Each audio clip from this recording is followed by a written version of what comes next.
phenomenal. Welcome to my tiny kitchen here in New York. I am going to be making steak frites today in here. All starts with some crispy baked oven fries, and then we're also going to be making a delicious creamy mushroom sauce made with creme fraiche.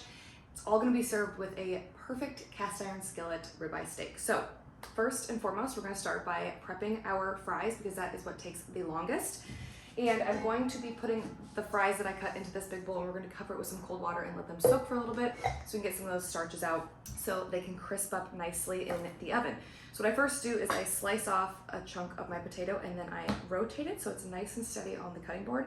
And then I do thin strips about a quarter inch thick.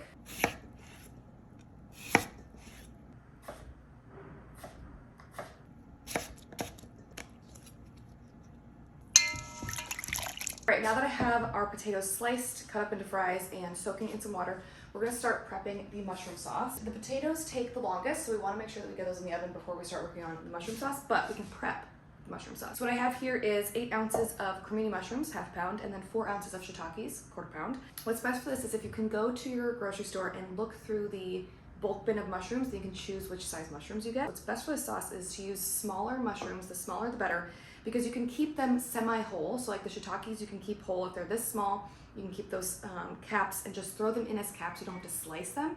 So that makes it very beautiful in the sauce. And also for the creminis, you can just slice them and you get that whole bias slice. So you know exactly what you're getting when you're spooning that over the steak. It's very obvious what it is. If you cannot find small ones, that's totally fine. You're just gonna wanna slice them. If they're a little bit larger like this, you're gonna wanna quarter it and slice them.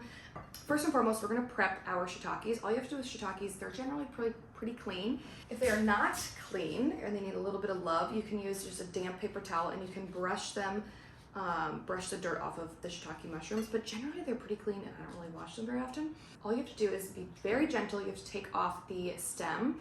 Sometimes it likes to tear the cap, but if you're really gentle about it, they'll stay intact. And then we're gonna start prepping the cremini mushrooms. And I'm just going to slice them, not too thin, probably about just shy of a quarter inch thick, because I want them to have some body in the sauce. I want it to have some texture.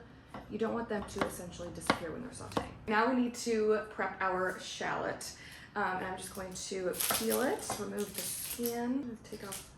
Generally there's 2 little lobs and I like to separate them. It's just easier to prep. All right, now that our mushrooms and shallots are prepped, I'm gonna put that to the side. We're going to dry off our potatoes. This is an essential step to make sure that they crisp up evenly in the oven. So I've drained the water off and now I'm just going to arrange them on a kitchen towel, put them in an even layer, and then start rolling it up. Let's make sure that every edge of the potato is touching the towel, and then I just give it a couple wraps against the counter. Okay, then we're going to season these with some oil, some salt, and we're gonna get them in the oven. We're gonna under-season them with salt because we're going to finish them with some salt and vinegar seasoning. If you are not using the salt and vinegar seasoning, which is very salty and very tangy, then you should add a little bit more salt, more like a whole teaspoon. I'm just gonna use a quarter teaspoon because it's very easy to over-season when you use salt and vinegar seasoning. I have my oven preheated to 375. We're gonna cook them in there for about 20 minutes and then we're gonna bump the temperature up to get them nice and crispy at the end. This just ensures that the potatoes cook through before they start crisping. Okay, and roll those in. And then we're gonna give it a nice heavy drizzle of olive oil, about 2 tablespoons, a quarter teaspoon of salt. So not too much. Now I'm going to arrange these greased up potatoes on 2 parchment lined baking sheets. My oven here in New York is very small, so I'm using quarter sheet pans instead of half sheet pans. If you have half sheet pans, it would be much easier. You'll probably only need 1. Just gonna put them in an even layer. The more space they have, the crispier they will get. The closer they are, the more they'll likely to steam, which you do not want these to steam. Oh, they smell good. That olive oil is so good. All right, I'm gonna leave this bowl dirty as it is because we're gonna put the fries back in here when they come out of the oven and season them with our salt and vinegar seasoning. If you wanna wash it out so there's not excess oil, you can, but I'm just gonna leave it because it'll be delicious. So now we're gonna put these in the oven. We're gonna bake them for about 20 minutes and then we're gonna bump up the temperature. All right, it's been about 25 minutes and now we're gonna kick up the heat so they get nice and golden brown and crispy. Now we're gonna work on our mushroom sauce. So I'm gonna get a large nonstick skillet out and I'm going to heat up a little bit of olive oil in here. We're gonna get that going over medium heat until it's shimmering, and then we're gonna add in our mushrooms and shallots and get those cooking. And I'm gonna let these cook without seasoning with salt until they are starting to soften. All right, now that our mushrooms have softened, you can see that they've released some liquid. We're gonna increase the heat to medium-high, and we're gonna cook until they get nice and brown. Now we're gonna add some salt. We're gonna add our chopped fresh thyme. Cook this for just a minute. Since we just add the salt and these are cooking, no moisture has been pulled out, and that's because we cooked these mushrooms before without any salt, and a little bit of moisture came out. But if you season them early on, you're gonna pull out a ton of more moisture. So by seasoning later in the game, you're actually retaining some moisture in those mushrooms. They have a nice texture. They are meaty, but they are not rubbery like they would be if we seasoned them earlier. So now I have a 1/4 cup of dry sherry. I'm just gonna add that in.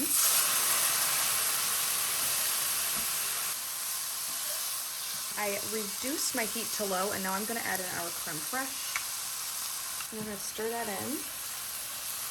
It smells absolutely delicious. We're just gonna let this cook low and slow until it's slightly thickened. While that's happening, we're gonna start our steak. All right, now that our cast iron skillet is preheating, it's time to prep the steak. And I have one ribeye steak here. It's only about a pound. And we're always looking for a ribeye steak that's at least an inch thick, if not a little bit more. This is just going to create the perfect crust to medium rare interior ratio. If you're serving 4 people, you're gonna need 2 of these, but I'm making enough for 2. The sauce makes enough for 4, but I can't eat 4 servings of steak on my own. We are going to transfer our steak over to this plate that has some paper towels on it. It's important to pat the steak dry on all sides. This is going to ensure that you get a nice crisp crust in that cast iron skillet. So this cast iron skillet method is one of the best methods for cooking steak because you get that beautiful crust on your thick ribeye, and you also have a nice medium rare interior. All right, this is almost ready for us to drop our meat in. It is important to not season your meat until right before dropping it into the skillet. That is, unless you are doing like a reverse sear method or you are seasoning it a couple days in advance and letting it kind of cure over a couple of days, then that's a different story. But this, if you're gonna season it 10 minutes before cooking, you're gonna actually draw some moisture out and you're not gonna get a nice crust. So it's important to season just right before searing. So to check if it's ready, I just shoot in a little bit of water, and if it sizzles, it's ready. We're going to season the steak very liberally with salt. And I like to pat it in. And this little bowl of salt is just for my steak, so I will not be using this for anything else. And then I like to roll the edges in the salt. Just get every inch of this seasoned, because this is the only seasoning putting on the steak. I'm gonna take a little bit of vegetable oil, and I'm just going to put it in our skillet, swirl that around, and then I'm gonna place our steak in the skillet. The sauce is looking nice and luscious, so I'm going to remove it from the heat. I'm going to turn that off, and then I'm going to season it with salt and pepper to taste once it's cooled down a little bit. While the steak is cooking, I'm going to take our fries out and drop them in our bowl to season with some of our salt and vinegar seasoning. I'm going to go over top, and I'm going to, do not inhale it. I'm going to flip it until they're nice and seasoned. Those are good. Really good. See where we are? A little bit more time. We want to get to at least 125. Steak is done. Temp about 125. So I'm going to transfer the steak. Oh, look at that crust. I'm going to loosely tint it with a little bit of oil. Now it is time to taste our sauce. It is so good. A little bit of pepper goes in. Ooh. Oh, it's perfect. Yum. Juicy, moist, and perfectly medium rare. So good. Put those there. Oh, look at that.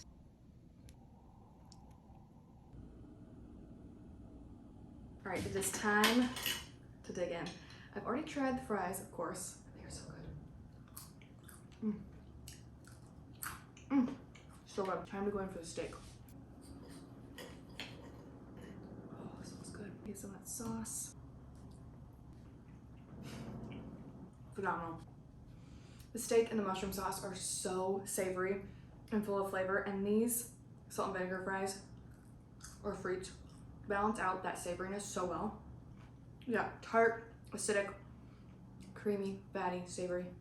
And because you're using a really decadent, delicious cut like ribeye, you actually don't need that many steaks to serve quite a few people. You need 2 steaks to serve 4 people. It's not bad. I hope this has demystified making steak frites at home because it truly is so much easier to make than it looks, and it's absolutely delicious. It's decadent, it's perfect for date night, it's also great for when you have guests over. You can get the full recipe at zestfulkitchen.com, and while you're there, you can also get tons of other steak recipes. We talk about specific cuts and how to cook them. We talk about how to reverse sear a steak. All different kinds of methods are on our site. So if you have questions about steak, check out zestfulkitchen.com. We will be back with more recipes and cooking tips every single week, so be sure that you subscribe to Zestful Kitchen so you don't miss a video.